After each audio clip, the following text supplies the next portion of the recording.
इदं सुरूपं तथा वा कलत्रं यशश्चारुचित्र धनं मेरुतुल्यम् मनश्चेन लग्नं गुरोरङ्घ्रिपद्मे ततः किं ततः किं ततः किं ततः किम्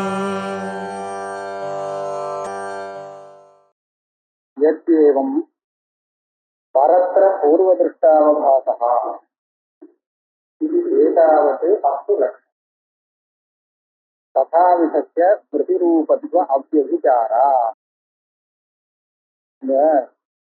परत्र पूर्वदृष्टावभासः स्मृतिरूपः परत्र पूर्वदृष्टावभासः சொன்னாரோ இல்லையோ கோவிந்தா கோவிந்தா ஸ்மிருதிரூபः பரத்திர அதாவது இப்படி தட்டினா வருது சில சமயம் வருது சில சமயம் வரல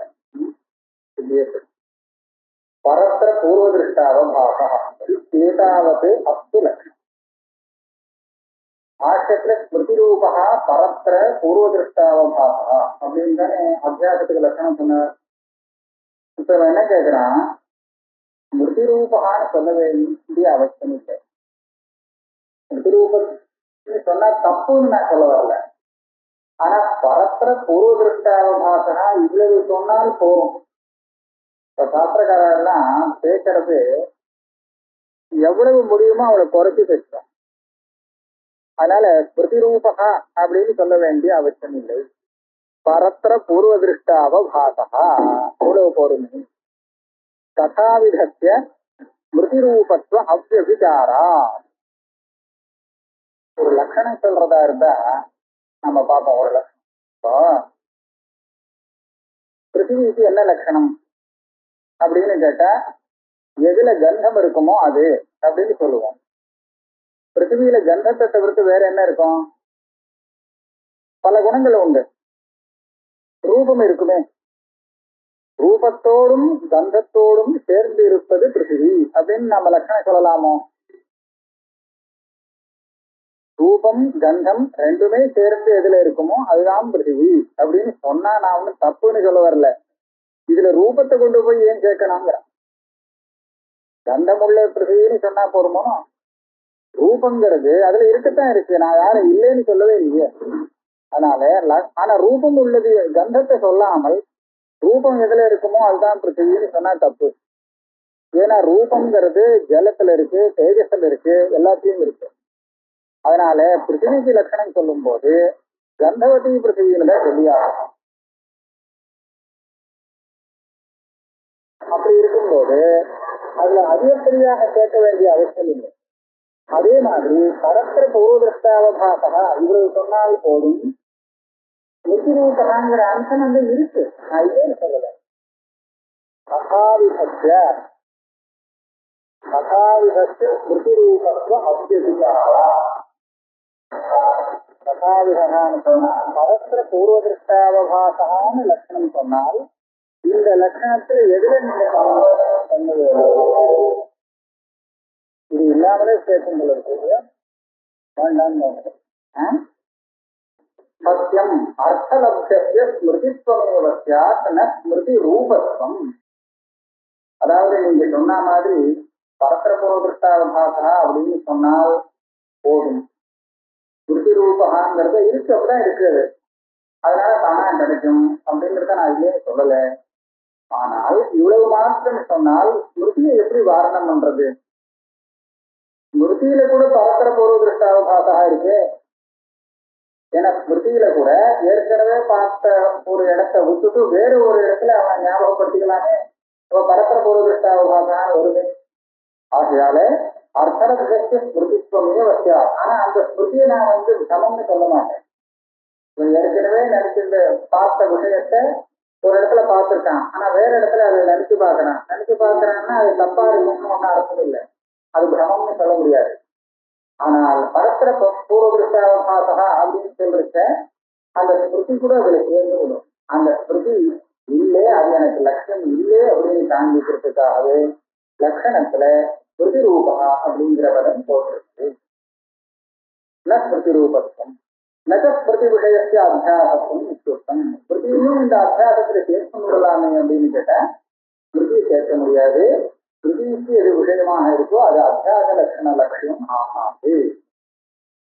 அப்புறம் அடுத்தது குணம் ஏவம் ஏதாவது லட்சணம் பரத்திர ஸ்மிருதி ரூபாவபாதா. இது இவ்வளவு பொறுமை பூர்வ திருஷ்டாவபாதா என்ன தெரியும்? பரத்திர ஸ்மிருதி ரூபாவபாதா. பூர்வ திருஷ்டங்கிற பதத்தை எடுத்துட்டான். இது வேண்டியது இல்லையே, தானா கிடைக்குமே ஸ்மிருதி ரூபாவபாதான்னு சொன்னான்னு. அதுக்கு என்ன சொல்றா? தத்திர பரத்திர இத்தியுக்தி பூர்வபக்ஷே தான் சொல்றான். எத்ஏவம் ஏதாவதஸ்து லட்சணம் பரத்திர ஸ்மிருதி ரூபாவபாசா இது. தத்திர பரத்திர இத்தியுக்தே அர்த்தலப்தஸ்ய பராவபாசஸ்ய ஸ்மிருதி ரூபத்துவம் விசேஷம். பரத்திர வேறொரு இடத்தில் பாசிப்பது அப்படின்னு சொன்னால் வேறொரு இடத்தில் சொன்னா வேறொன்று பாசிப்பதுங்கிறது தானா கிடைக்கும். அந்த பராவபாசங்கிறது ஸ்மிருதி ரூபமாகத்தான் இருக்கும், ஸ்மிருதியாக இருக்காது. நீங்க சொன்ன ஏற்கனவே சொன்ன விதத்துல ஸ்மிருதி ரூபம்னா ஸ்மிருதியை போல ஏற்கனவே உள்ள அனுபவத்தினால வந்த சம்ஸ்காரத்தினால வந்ததாக இருக்கும், ஸ்மிருதி ரூபமாக இருக்கும். அப்படி இருக்கும்போது நீங்க பூர்வ திருஷ்டன்னு சொல்ல வேண்டிய அவசியம் நல்லா பார்க்கலாம். ஸ்மிருதி ரூபம்னா என்ன? ஏற்கனவே அனுபவித்து வந்த சம்ஸ்காரத்தினாலே எது பாதிக்கிறதோ அந்த பானத்தை நாம ஸ்மிருதி ரூபம்னு சொல்றோம். அப்ப அது நிச்சயமா பூர்வதிருஷ்டமா தானே இருக்கும். ஏற்கனவே தெரிஞ்சாதானே அதனுடைய சம்ஸ்காரங்கிறது நம்ம கிட்ட இருக்கும். அந்த சம்ஸ்காரத்தினால வரக்கூடிய பானம்னு சொன்னா நிச்சயமா பூர்வதிருஷ்டமா தானே இருக்கும். அது சொல்லணுமா என்ன தானா கிடைக்கும்? பூர்வதிருஷ்டன்னு சொல்ல வேண்டாம், ஸ்மிருதி ரூபாவபாசா. அது மாத்திரம் ஸ்மிருதி ரூபான்னு சொல்லணும்னு நீங்க இப்பதான் சொன்னீங்க. அதனால பரத்திர ஸ்மிருதி ரூபாவபாசா அது சொன்னா போதுமே அப்படின்னு கேட்டான். நகி பரஸ்ய அசம்பிரயுக்தஸ்ய பூர்வதிருஷ்டத்துவ அபாவே ஸ்மிருதி ரூபத்துவ சம்பவா. எதை நாம பார்க்கிறோமோ அதுதான் பரம். இப்போ ஒரு உதாரணத்தை எடுத்து நம்ம பார்ப்போம். ஏதாப்போல இருக்கிற வஸ்துவை வெள்ளி அப்படின்னு சொல்லி ஒருத்தன் பிரமிக்கிறான். இவனுக்கு வெள்ளியாக எது தெரிகிறது? ஏதாப்போல இருக்கிற வஸ்து. ஆனா அந்த வஸ்து வாஸ்தவத்துல என்ன? அது வெள்ளி இல்லை, அது ஒரு கிளிங்கள். அப்ப என்னாச்சு? வெள்ளிய காட்டிலும் வேறானது அது. அதனாலதான் பரத்திரன்னு சொல்றோம், பரத்திரம். ஆனா தெரியறது என்ன? கிளிங்களா தெரியல, வெள்ளியா தெரியுது. இவனுக்கு இந்த மாதிரி வெள்ளியா தெரியணும்னு சொன்னா இவன் ஏற்கனவே வெள்ளிய பார்த்திருந்தாதான் அது வெள்ளியாக தெரியும். வெள்ளி இல்லாதது வெள்ளியாக இவனுக்கு பிரமத்துல தெரியணுமானால் இவனுக்கு வெள்ளியை பற்றி தெரிஞ்சிருக்கணும் ஏற்கனவே. அதுவே தெரியாதுன்னு சொன்னா இந்த மாதிரி ஒரு பிரம கூட ஏற்பட முடியாது. அதனால பூர்வதிருஷ்டமாக அந்த வெள்ளி இல்லாத சமயத்தில் இப்படி ஒரு பிரமே ஏற்பட முடியாதுங்கிற காரணத்தினாலே நீங்க பூர்வ திருஷ்டங்கிற அந்த அம்சம் சொல்லாமலே கிடைக்கும். இதுக்கு போய் நீங்க வார்த்தையை செலவழிக்க வேண்டாம் அப்படின்னு அதுல என்ன சொல்றார்? சத்தியம் நிஷ்பஷ்டார்த்தம் பூர்வ திருஷ்ட கிரகணம். இருக்கிறவர்களுக்கு சுலபமா புரிஞ்சுக்கிட்டு இருக்காங்க. சில சமயம் சொன்ன விஷயத்துல அர்த்தாத் கிடைக்கிறது அப்படின்னு சில பேர் சொல்லுவாங்க. அர்த்தாத் கிடைக்கக்கூடிய அந்த விஷயத்த வாயாலேயே நேர சத்தத்தான சொல்லிட்டேன்னா அவன் சிரமப்படாமல் புரிஞ்சுக்கணும் படிக்கிறவன். அதுக்காக விஸ்பஷ்டார்த்தம் பூர்வ திருஷ்ட கிரகணம் இது யசான்யாசமேவ லட்சணம். இந்த மாதிரி வியாக்கரணத்துல நிறைய வரும். இந்த சூத்திரத்துல ஏன் இந்த பதம் போட்டார் அப்படின்னு கேட்டோம். இந்த பதம் போடலைன்னா இந்த மாதிரி நமக்கு தோஷம் வந்துடுமே, அந்த தோஷத்தை வேற விதமா சமாதானம் பண்ணிடுவோமே அப்படின்னு சொல்லி வேற விதமா சமாதானம் பண்ணேன்னா இன்னொரு இடத்துல இடிக்கும், அதுக்கு இன்னொரு இதை பண்ணிடுறேன் அப்படின்னு இப்படி போயிட்டு போயிட்டு கடைசியில என்ன வரும்னு கேட்டா நீ பண்ணலாம் வேற ஒரு வழி. ஆனா இந்த சப்தத்தை இவர் கரெக்டா போட்டு அதுவே நாம புரிஞ்சுட்டோம்னா இவ்வளவு தூரம் நமக்கு அலைக்கழித்தல் இல்லாம இருக்குமோ இல்லையோ. சுலபமா நேரடியா விஷயத்தை புரிஞ்சுக்கிறதுக்கு அந்த பதத்தை உபயோகப்படுத்தினால் எவ்வளவு சௌகரியமோ அந்த பதத்தை உபயோகப்படுத்தாமலே அந்த அர்த்தத்தை நான் வேற விதமா கொண்டு வரேன் புரிஞ்சுக்கிறேன்னு சொன்னா அது கஷ்டம். அதனால விஸ்பஷ்டார்த்தம் அப்படி அந்த மாதிரிதான் இது பிரதிரூபகாங்கிறத நீங்க கஷ்டப்பட்டு தெரிஞ்சுக்கணும். இல்ல அந்த இப்ப பூர்வ திருஷ்டங்கிறது இல்லாட்டா வராதோ இல்லையோ அப்படின்னா நீங்க யோசனை பண்ணி கஷ்டப்பட்டு தெரிஞ்சுக்கணும். நான் பூர்வ திருஷ்டாவுக்காக சொல்லிட்டேன்னா சுலபமா புரிஞ்சுக்கலாம் அவ்வளவுதான். அதுக்கு அடுத்த பாஷ்யம் ததாத லோகே அனுபவா இது உதாகரணத்வயேன லௌகிக சித்தமேவ இதம் அத்தியாசத்திய ஸ்வரூபம் லட்சிதம் கிமத்திர யுக்தியா இது கதையது சுத்திகாது ரஜதவத் அவகாசது. இது மேல பாஷ்யம் என்னன்னா, ததாத லோகே அனுபவா அப்படின்னு சொல்லி ரெண்டு உதாரணம் கொடுத்தார். சுத்திகாது ரஜதவத் அவகாசது அப்படின்னு ஒண்ணு, ஏகச்சந்திரா தத்வீதீயவது, ரெண்டு உதாரணம் கொடுத்துருக்காங்க. இந்த உதாரணம் எதுக்காக கொடுக்கலாம்? முதல்ல பாஷ்யக்காரர்கிட்ட ஒரு கேள்வி. நீங்க லோகத்துல இந்த மாதிரி ஒரு அனுபவம் இருக்கு, இந்த பிரிஞ்சல் வெள்ளியாக தெரிந்தது அப்படின்னு வச்சுக்கோம். ஒரே ஒரு சந்திரன் ரெண்டு சந்திரனாக தெரிகிறான் அப்படின்னு. இப்ப என்னாச்சு, இதெல்லாம் லோக பிரசித்தமான ஒரு அம்சம். இந்த லோக பிரசித்தமான விஷயத்த லோகத்துக்கு தெரிஞ்சே இருக்கும்போது இந்த பாஷ்யத்துல புதுசா உதாரணம் கொடுத்து தெரிவிக்கிற மாதிரி இருக்கு, போதிக்கிற மாதிரி இருக்கு. இது எதுக்காக அப்படின்னு கேள்வி. நமக்கு தெரிஞ்ச விஷயத்த கிரகக்காரர் எழுதுறாருன்னு சொன்னா அது நமக்கு தெரியாத ஒரு விஷயத்த போதிக்கிறதுக்காக அப்படின்னு புரிஞ்சுக்கணும். இதான் எனக்கு தெரியல, எதிர்க்க சொல்லணும் அப்படின்னு கேட்கக்கூடாது. அது மூலமா எதையோ ஒண்ணு நமக்கு தெரிவிக்கணும்னு பார்க்கிறேன். இந்த என்ன ஆச்சுன்னு கேட்டா, ஆரம்பத்துல அதை ஞாபகப்படுத்தணும். ரொம்ப முன்னாடி அத்தியாசங்கிறது ஒண்ணு இருக்கவே முடியாது அப்படின்னு ஆட்சேபிக்கும் இல்லையா? ஆத்மாவுக்கும் அனாத்மாவுக்கும் அத்தியாசம் அந்யோன்யாத்தியாசங்கிறது சம்பவிக்காது. இதுதான் பாஷ்யத்தினுடைய ஆரம்பம். அப்புறம் சொன்னார், அதுதான் இருக்கு ததாபி அப்படின்னு நைசர்கிகோயம் லோக விவகாரா அப்படின்னு சொல்லி இருக்கு. அத்தியாசம் இருக்கு, அதுக்கு காரணம் இருக்கு, எல்லாமே இருக்கு. அதனால அத்தியாசம் வரலாம் அப்படின்னு. இவ்வளவு தூரம் அத்தியாசம் வரலாம்னு பாஷ்யக்காரர் சொன்னாரு. இதுக்கு மூலம் என்னன்னா யுக்தி. இத்தனை விதமாக யுக்தியை சொல்லி அத்தியாசம்னு ஒண்ணு இருக்கு ஸ்தாபனம் பண்ணினார். அத்தியாசம்னு ஒண்ணு கிடையாது அப்படின்னு ஒரு பூர்வபக்ஷி பேசினானே, ஆனால் அவன் சொன்னது இன்னென்ன காரணத்தினால தப்பு, அத்தியாசங்கிறது அவசியம் இருக்க முடியும் அப்படின்னு சொல்லி ஸ்தாபிக்கிறது தான் பூர்வபக்ஷ நிராகரணம், பிரதிதாந்த ஸ்தாபனம். இப்ப அவனை விட்டுட்ட, உங்ககிட்ட நான் பேசலைங்கிற. இந்த அத்தியாசம் கிடையாதுன்னு சொன்னானோ இல்லையோ, இவன் கிட்ட நாம பதிலே பேச வேண்டாம். நமக்கு கேட்கிறவன் ஒவ்வொருத்தருக்கும் அத்தியாசம் இருக்கிறது அனுபவத்தில். இதை காண்பிக்கிறார். இமத்திர யுக்தியா, நான் இதுல யுக்தி சொல்லி நான் ஸ்தாபிக்கணுங்கிற அவசியம் இல்லை. அத்தியாசம் இருக்குங்கிறது அவனவனுக்கு அனுபவத்திலேயே லோகத்திலேயே பிரசித்தம். இதை இல்லைன்னு சொன்னான்னா ஒருத்தன் லோகத்துல எல்லாருக்கும் அனுபவ சித்தமா இருக்கிற ஒரு விஷயத்தை இல்லைன்னு சொன்னதாக ஆகும். இவ்வளவுதான். இந்த உதாரண துவயேன சகாஜலோகி அனுபவா அப்படிங்கிற இந்த பாஷ்யத்தினாலே ரெண்டு உதாரணம் கொடுத்து, இந்த அத்தியாசம் நான் ஏதோ யுக்தியை கொண்டு புதுசா இருக்கிறதா ஸ்தாபனம் பண்றதாக நினைக்கவே வேண்டாம். லோக பிரசித்தமாக இந்த அத்தியாசம் இருக்கு. இதை இல்லைன்னு சொல்றதுக்கு தான் நீ யுக்தி சொல்லணுமே தவிர இருக்குன்னு சொல்றதுக்கு யுக்தி தேவைப்படாது அப்படின்னு சொல்றாங்க.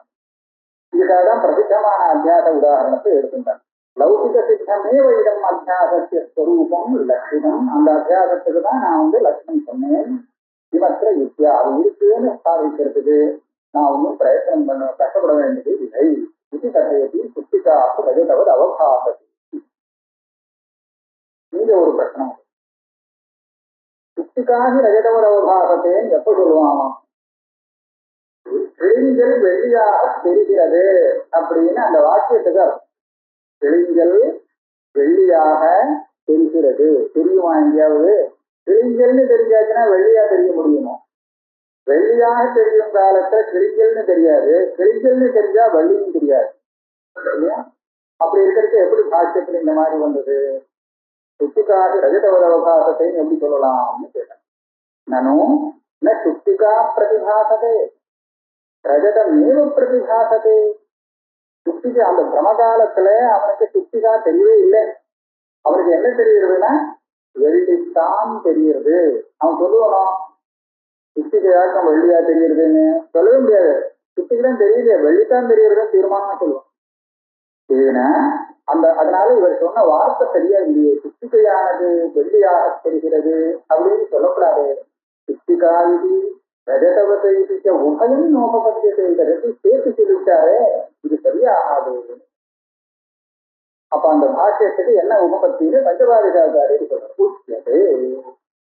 சுத்திகா கிரகணம் உபரிதன சம்யஜான சித்தம் பரமார்த்த சுத்திகார்த்தம் அபேட்ச. இப்போ அவனுக்கு அப்படி தெரியறதுன்னு நான் சொல்ல வரல. பாஷ்யக்காரருக்கு அந்த அபிப்பிராயம் இல்லை. நான் சமகாலத்துல ரஜதம் தான் தெரியும், சுத்திகை தெரியாது. அப்படி இருக்கும்போது சுத்திகையாக இப்படி தெரியுதுன்னு அவன் சொல்ல மாட்டான். ஆனால் பாகம் வந்ததுக்கு அப்புறம் அது அப்படி இல்லைன்னு தெரிஞ்சதுக்கு அப்புறம் அவன் சொல்லலாம் இல்லையா, சுத்திகை தான் ரஜதமாக தெரிந்தது. அப்ப பிரதிபாசத்தைன்னு எப்படி சொல்றது அப்படின்னு சொன்னா அவனுக்கு அப்படி தெரியுறதுன்னு இன்னொரு சொல்றான்.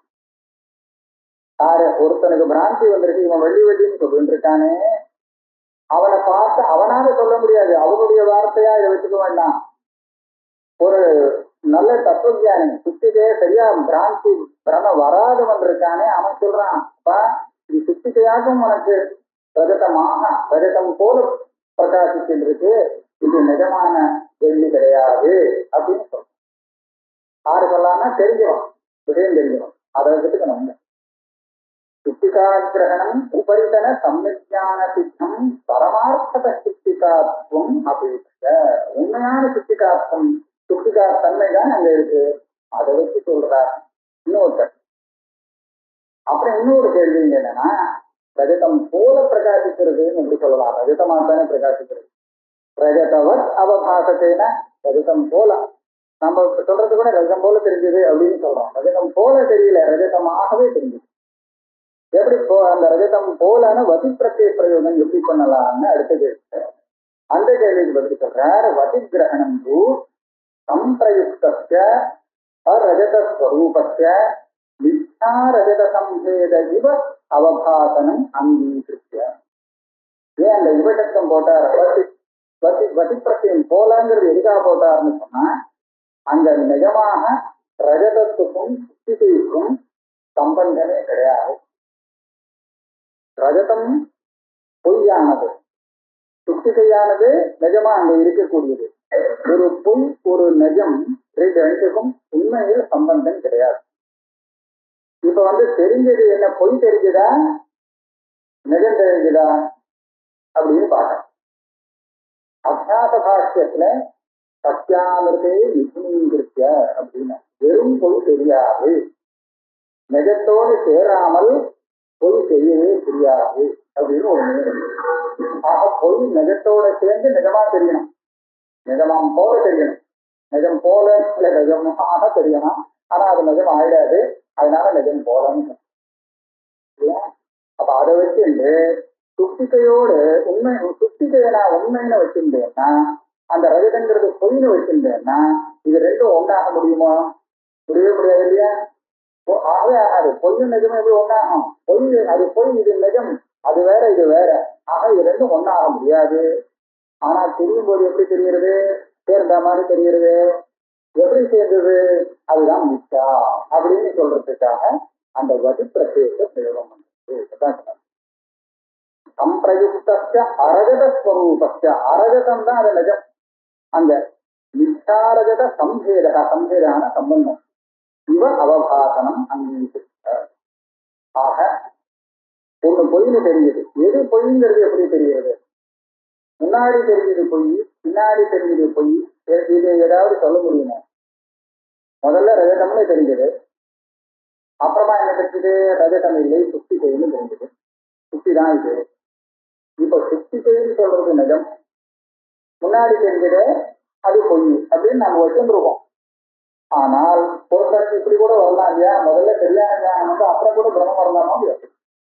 உண்மையிலே ரஜதம் தான் அது. அதை ரஜதம்னு தெரிஞ்சுருந்தான், யாரோ கலப்பி விட்டா அப்புறம் இது ரஜதம் இல்லை, இது வெறும் சுத்திகை அப்படின்னு ஒரு காட்சி வரலாம் இல்லையா? அப்ப முன்னாடி வந்தது பின்னாடி வந்ததுங்கிறத வச்சுட்டு இது நிஜம் இது பொய் அப்படிங்கிறத தீர்மானம் பண்றது கஷ்டம் இல்லையா?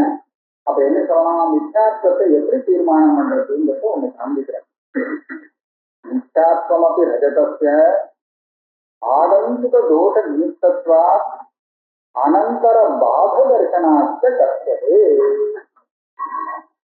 ந புனः பரமார்த்தாபிமதாத் ரஜதாத் அந்யத்வம் ஆசிரித்ய. இந்த மாதிரி நான் ஒரு கேள்வி கிளப்பினேனோ இல்லையோ, இந்த கேள்விக்கு பதிலாக சில பேர் ஒரு சமாதானம் சொல்றேன், அது சரியில்லை, வேற மாதிரியா சொல்லணும்னு பஞ்சபாதிகாச்சாரியர் என்ன சொல்ற. இந்த ரஜதத்தை பொய்ன்னு ஏன் சொல்றோம் அப்படின்னு கேட்டால், உண்மையான ரஜதம் இவனுக்கு தெரியும். நய ரஜதம் இவன்கிட்ட இருக்கு, இதுதான் உண்மையான ரஜதம் அப்படிங்கிறது தெரிஞ்சதுனால அதை காட்டிலும் இது வேறானது இப்ப தெரிஞ்ச ரஜதம், ஆகையால இதை பொய் அப்படின்னு சொல்றோம். அது உண்மைன்னு சொன்னா அதை காட்டில வேறானது என்னவா இருக்கும், வேறான ரஜதம், அதுதான் பொய் ரஜதம்னு சொல்றோம். ஆக உண்மையான ரஜதத்து காட்டிலும் வேறானதாக இருக்கிறதுனாலே இந்த ரஜதம் பொய்யான ரஜதம் அப்படின்னு சில பேர் வியாக்கியம்.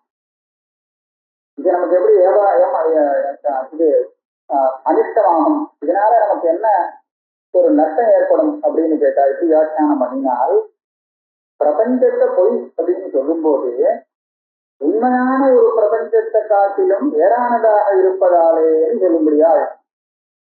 நான் பிராந்தியில எனக்கு தெரிஞ்ச ரஜதத்தை ஏன் பொய்ன்னு சொல்றேன் அப்படின்னு சொன்னா, எனக்கு இதை விட நல்ல சத்தியமான ரஜதம் இருக்கு தெரியும் இல்லையா. அந்த ரஜதத்தை பார்க்கறது இது அதை காட்டிலும் வேறான ரஜதமானதால இதை பொய் ரஜதம் அப்படின்னு சொல்றேன் வச்சு, இதை வச்சு நீங்க மித்தாத்வ விவகாரத்தை சமர்ப்பணம் பண்ணினால் பிரபஞ்சம் பொய் அப்படின்னு சொல்லும் போது நாம பார்க்கிற பிரபஞ்சம் பொய்ன்னு சொல்றதுக்கு எப்படி பொய்ன்னு சொல்லுவோம். உங்களுக்கு நிஜமான பிரபஞ்சத்தை எங்க கண்டிருக்கு இதுக்கு முன்னாடி ஏன்?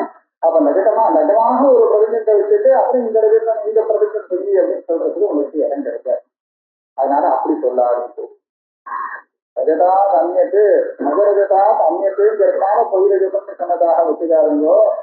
பொய்ன்னு சொல்றதுக்கு வேறு காரணம் தான். என்ன ரெண்டு காரணம் அப்படின்னு சொன்னா, ஆகந்துக தோஷ நிமித்தத்துவம்னு ஒண்ணு, அனந்தர பாத தரிசனம். இந்த ரஜதமா நிஜமான ரஜதத்தை வச்சு சொல்றதுங்கிறதெல்லாம் ஒன்றும் கணக்கில்லை.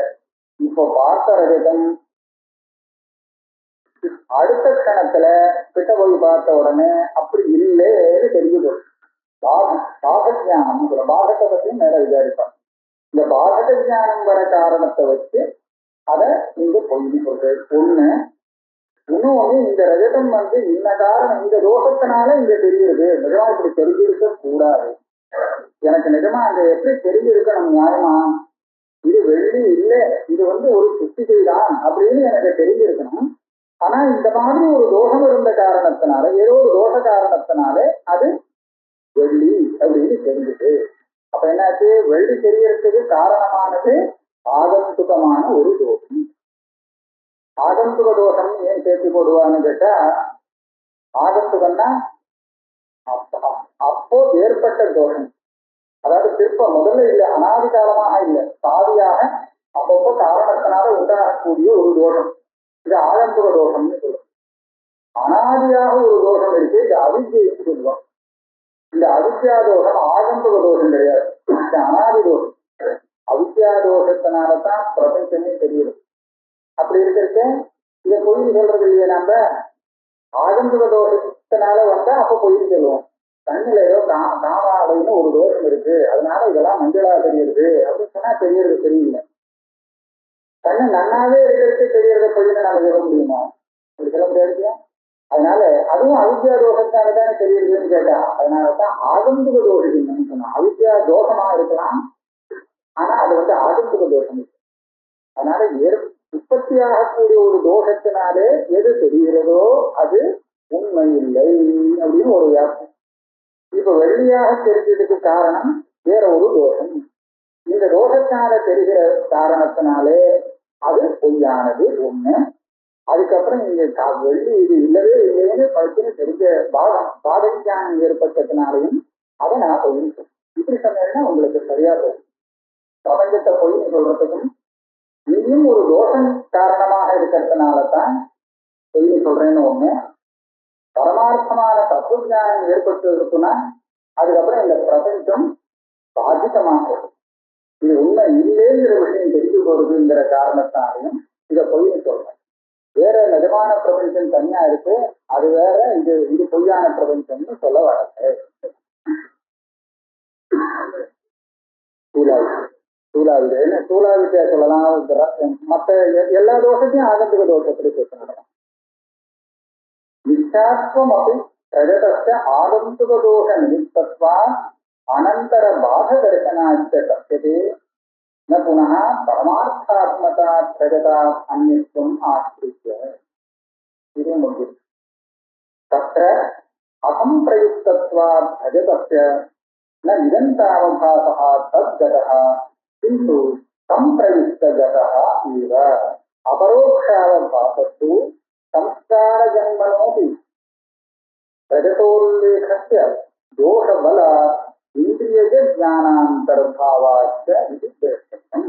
இதுக்கு மேல இன்னும் ஒரு விஷயம் அந்த இடத்துல சொல்லியிருக்கிறார். நமக்கு இந்திரியத்தினால என்ன தெரியுது? கண்ணை திறந்து பார்த்தா அந்த ரஜதம் அந்த சமகாலத்துல எழுத்தாவல இருக்கு, ஏதோ இருக்கு, நேரம் இருக்கு, அதுதான் அப்படின்னு தெரியுது இல்லையா?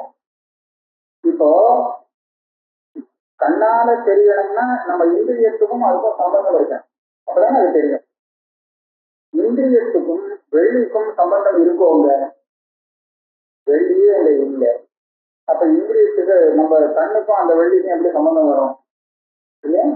அப்ப கண்ணோடு சம்பந்தப்படாமலே அந்த வெள்ளி தெரிகிறது அப்படின்னு ஒரு அதான் கண்ணால அந்த வெள்ளியை பார்க்கலையா?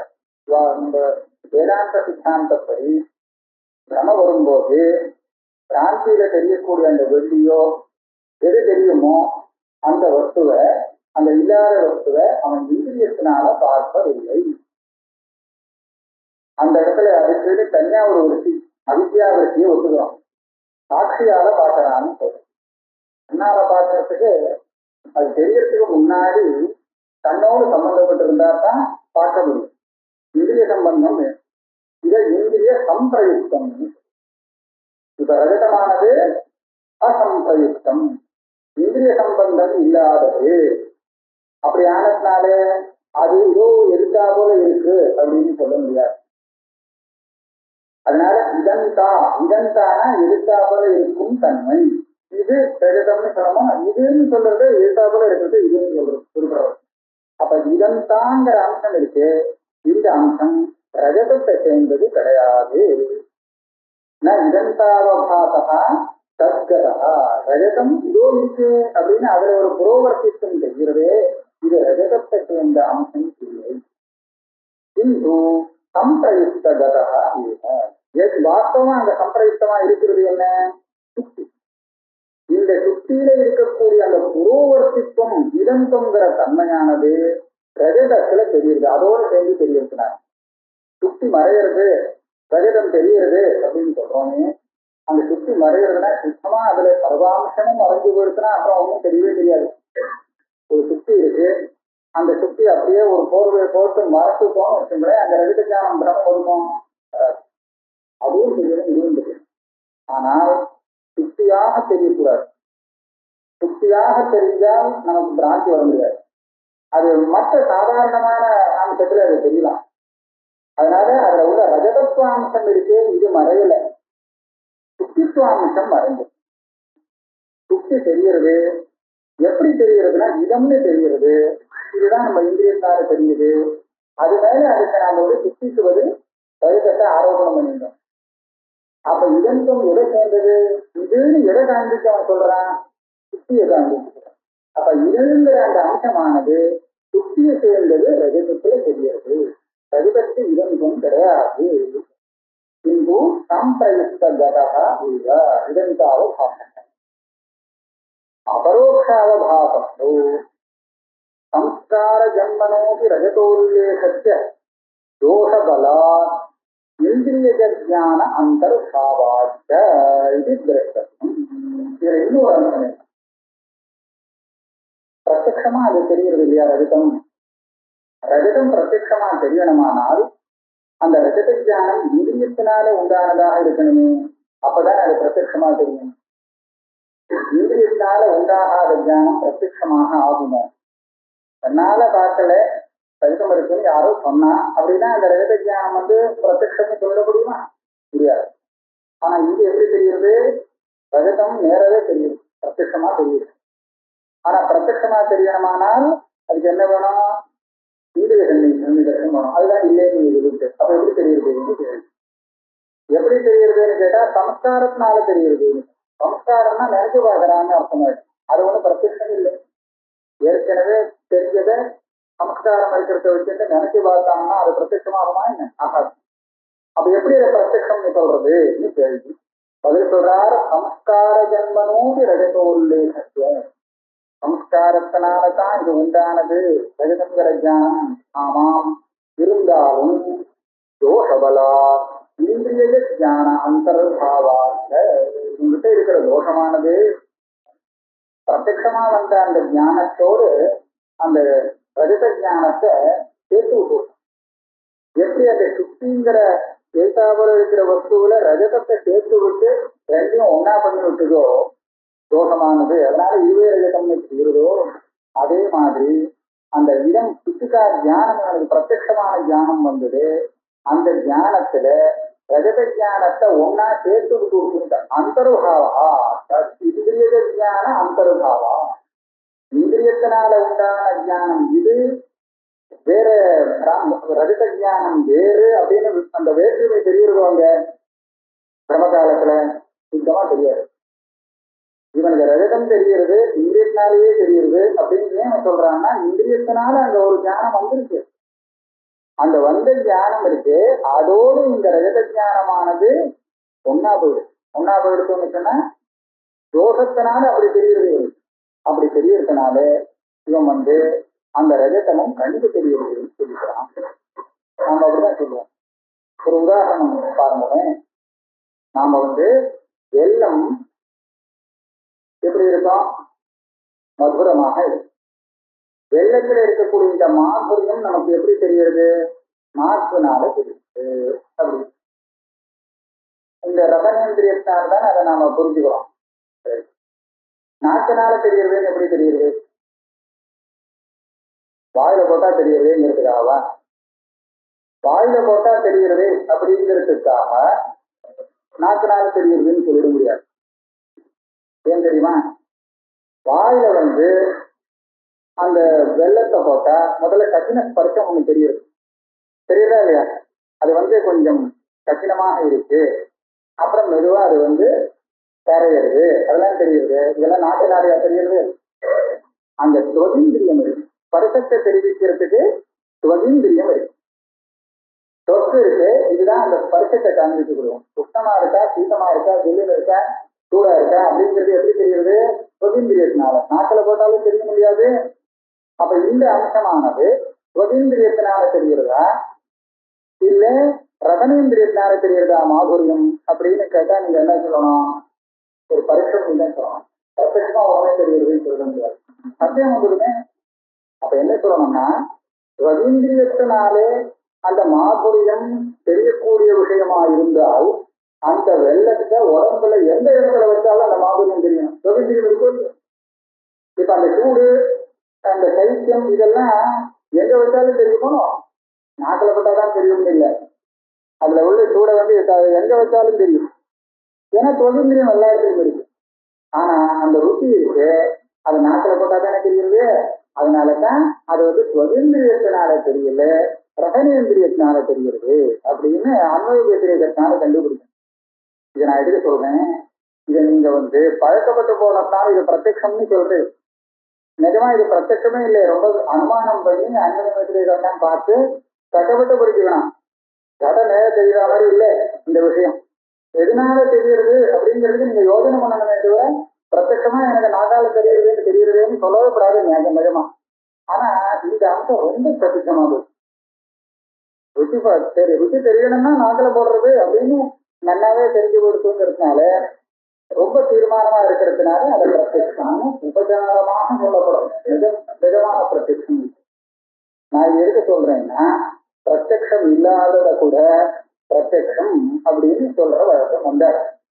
அப்ப அந்த விதத்துல பார்க்கறதுக்கு இந்த ரஜத ஞானம் உண்மையில பிரத்யட்சமாக இல்லாட்டா கூட இந்திரியத்தினால வராததுனால அப்படியானால் கூட இந்திரியத்தினால வந்த ஞானத்தோட சேர்ந்து இருக்கிற காரணத்தினால இதையும் நாம அந்த இந்திரியத்தினால வந்த ஞானமாக பேச ஆரம்பிச்சு. அதான் இந்திரிய ஞான அந்தர்பாவாச்ச இது திருஷ்டம். அப்புறம் ரெண்டு உதாரணம் சொன்னாரு, அதனுடைய தாற்பயம் சொல்றார். ஒண்ணு சுத்திகா உதாரணம், ஒண்ணு ஏகச்சந்திரா பத்விதீயவத்து. தत्र சுத்திகோதாகரணேன சம்பிரயுக்த அனாத்மா ரஜதம் என்று தரிசிக்கணும். நமக்கு எதுல இந்திரியம் சம்பந்தப்பட்டிருக்கோ அதுக்கு ஆத்மாவாக ரஜதம் இல்லையா? ஆத்மானா அதுவாக இருந்தால் அப்ப ஆத்மாவா?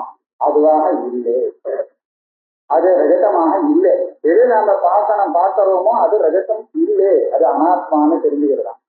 இது நமக்கு எந்த விதத்துல வேதாந்தத்துல உபயோகப்படுறதுன்னு பாருங்க. நமக்கு எது ஆத்மாவாக தெரிகிறதோ அது ஆத்மா இல்லைன்னு சொல்றதுக்காக இந்த உதாரணம் தேவை. நிரஞ்சனஸ்ய சைதன்யஸ்ய ஆத்மதர்த்தே அனிதமம்சஸ்ய அனாத்மா சர்வபாஸ்யத்வேன யுஷ்மதர்த்த லட்சணாபன்னः அகங்காரः அத்தியஸ்தः இது பிரதர்சனார்த்தம். என்ன ஆச்சுன்னா ஆத்மதர்த்தம் யுஷ்மதர்த்த பிரத்யேகோச்சரியோன்னு ஆரம்பிச்சாரோ இல்லையோ, சாஸ்திரப்படி உண்மையான ஆத்மா ஒண்ணு இருக்கு, இன்னொன்னு அனாத்மா. சாஸ்திரப்படி ஆத்மா அனாத்மான்னு ரெண்டுன்னு வச்சுப்போம். அது தெரிவிக்கக்கூடிய ஆத்மா அனாத்மா. அதுல இது என்ன ஆச்சுன்னா ஆத்மாவையும் அனாத்மாவையும் கலந்து அந்த அனாத்மாவை ஆத்மான்னு தெரிஞ்சு சரீரத்தை ஆத்மான்னு சொல்றோம். சரீரத்துக்குள்ள என்ன இருக்குங்கிறது நமக்கு ஒன்றும் தெரியாது. ஆனா சரீரத்தை ஆத்மான்னு சொல்லிக்கலாம். அனுமானத்தால உள்ள ஏதோ ஒண்ணு இருக்குன்னு சொல்லிக்கலாம். உள்ள இருக்குன்னு சொன்னாலே நமக்கு அது ஆத்மா இல்லை, நிஜமான ஆத்மா அது இல்லை. உள்ள எங்கேயோ சரீரத்துக்குள்ள இருக்கு அப்படின்னு சொன்னா அந்த சரீரத்துக்குள்ள இருக்கிறது பிராணமோ வேற ஏதாவது இந்திரியங்களோ மனசோ இந்த மாதிரி ஏதாவது ஒரு வஸ்துவா இருக்குன்னு சொல்ற அது நிஜமான ஆத்மா கிடையவே கிடையாது. அதனால என்னாச்சு, இப்ப அனாத்மாவை ஆத்மான்னு நினைச்சுட்டு இருக்கானே, நீ பார்க்கிற ஆத்மா ஆத்மாவே இல்லை அப்படின்னு சொல்றதுக்காக சுத்திகாரகத்தை உதாரணம். நீ பார்த்திய வெள்ளி அது வெள்ளி இல்லை, நீ எதை பார்த்தியோ அது வெள்ளி இல்லை அப்படின்னு சொல்றோம். அதுக்கப்புறம் ஏகச்சந்திரா எதுக்காக? விதந்திரோதாகரணேன ஜீவ ஈஸ்வரயோகோ ஜீவானாஞ்ச அனாத்மரூபோ வேதாவகாசா இது தெரிஞ்சுக்கணும். ஒரே ஒரு வஸ்து அநேகமாக தெரியறதுக்கு ஒரு தெரிய முடியுமா கேட்டா சந்திரன் ஒண்ணுதானே, எப்படி ரெண்டாவது தெரியுது இவனுக்கு அப்படின்னு கேட்டா பிராந்தி. பிரமையான தெரியுது, தோஷத்தினால தெரியறது அப்படின்னு சொல்றோம். அது பிரமதான் நியாயமா. அது நாம சில சமயம் பிரமை நமக்கு பிரமைன்னு தெரிஞ்சு விட்டுன்னு வச்சுக்கலேன், அதுக்கப்புறம் அது பிரமைன்னு சொல்ல மாட்டோம். தெரியாத பரியந்தம் அத பிரமா நல்ல ஞானம்னு நினைச்சுப்போம். அது பிரமைன்னு தெரிஞ்சதுக்கு அப்புறம் அதுக்கப்புறம் தெரியாம போயிடுச்சோன்னா அதை பிராந்தின்னு சொல்லிடுவோம். அதுக்கப்புறமும் அதே மாதிரிதான் தெரியறதுன்னு சொன்னா அது பிரமை இல்லையே அப்படின்னு விடுவோம். நம்ம கிட்ட உள்ள பழக்கம். கண்ணாடியில முகம் இருக்குன்னு முன்னாடி தெரியுது. கண்ணாடியில பார்த்தா எல்லாருக்கும் முகம் தெரியுது. எங்க இருக்கு? கண்ணாடியில இருக்கிறதா தெரியுது. இதை அப்படியே நம்பிட்டாங்கன்னா ஏமாந்து போடலாம்னு. இது முதல்ல நம்பும் போது நம்பினா அதான் பிரமாணம் சொன்னா நம்புறதுன்னு. கண்ணாடியில முகம் இருக்கு குழந்தை நம்பு. அப்ப என்னாச்சு, அது அதை பிரமாத்மக தியானமாக நினைக்கும். அதுக்கப்புறம் இவனுக்கு விவேகம் வந்ததுக்கு அப்புறம் அப்படி இல்லை, இது ஒரு தப்பு அப்படின்னு தியானம் பண்ணும். தப்புன்னு தெரிஞ்சதுக்கு அப்புறம் மறுபடியும் கண்ணாடியில பார்த்தா தெரியுதா இல்லையா? இப்ப தெரிஞ்சுட்டே இருக்கு. இது ஒன்றும் விட்டு போறது இல்லை. சுத்தி எடுக்கிற தியானம் மாதிரி அப்புறம் தெரியலேங்கிறது இல்லை. அதனால இவன் என்ன சொல்றான், கண்ணாடியில பார்த்தா எனக்கு ஒரு பிராந்தியா இருக்குன்னு யாருமே சொல்ல மாட்டாங்க. கண்ணாடியில முகம் தெரியுது, நான் ஏமாறல. கண்ணாடியில முகம் தெரியுது, எனக்கு பிராந்தி இல்லை. பிராந்தி தான் அது. ஏற்கனவே தெரிஞ்சதுக்கும் இப்ப தெரிஞ்சதுக்கும் என்ன வித்தியாசம்னு சொன்னா, அது பிராந்தின்னு தெரிஞ்சதுக்கு அப்புறம் பழக்கப்பட்டு போச்சு. ஏற்கனவே அப்படி பழக்கப்படாம இருந்தது. பழக்கப்படாம இருக்கும்போது பிராந்தி. அதுவே ரொம்ப பழக்கப்பட்டு போயிடுச்சுன்னு சொன்னா அப்புறம் அந்த பிராந்தின்னு சொல்ல மாட்டான். நான் ஏமாந்தவன் இல்லை அவ்வளவு மாத்திரம் சொல்லிட்டான். அது சத்தியமா போகும். அப்ப அந்த விதத்துல பார்க்கறது நமக்கு ஒரே வஸ்துவில அநேகமாக வரக்கூடிய அவகாசம் இருக்கு. இதுவும் சமந்தான். இப்ப ஒரு சந்திரன் 2 சந்திரனாக எனக்கு கண்ணில் இருக்கக்கூடிய தோஷத்தால தெரியுது. இதை பிரமம்னு சொல்லலாமா சொல்லக்கூடாதான? சமம்னு தாராளமா சொல்லலாம். தோஷத்தால தெரியுது அப்படின்னு எவன் சொல்லுவான்னு கேட்டா பழக்கப்பட்டவன் சொல்லு. ஆனா சாந்தி இல்லைன்னு ஆகாது. ஆக ஒரே வஸ்துவில அநேகம்னு தெரியறதுக்கும் இது உதாரணமாக எடுத்துக்கலாம். அந்த மாதிரி ஒரே சைதன்யத்துல ஜீவன் வேறு ஈஸ்வரன் வேறு அப்படின்னு 2 சைதன்யமாக தெரிவது. ஜீவன்களுக்குள்ளேயே ஒவ்வொரு சரீரத்திலும் தனித்தனி ஜீவன் அப்படின்னு சொல்லி அநேக ஜீவமாக தெரியுது. இந்த மாதிரி எல்லாம் உண்மையிலேயே தெரிய முடியுமான்னு கேட்டா அதுக்கு உதாரணமாக ஏகச்சந்திரா தத்விதீயவது இந்த உதாரணத்தை கொடுத்தார்.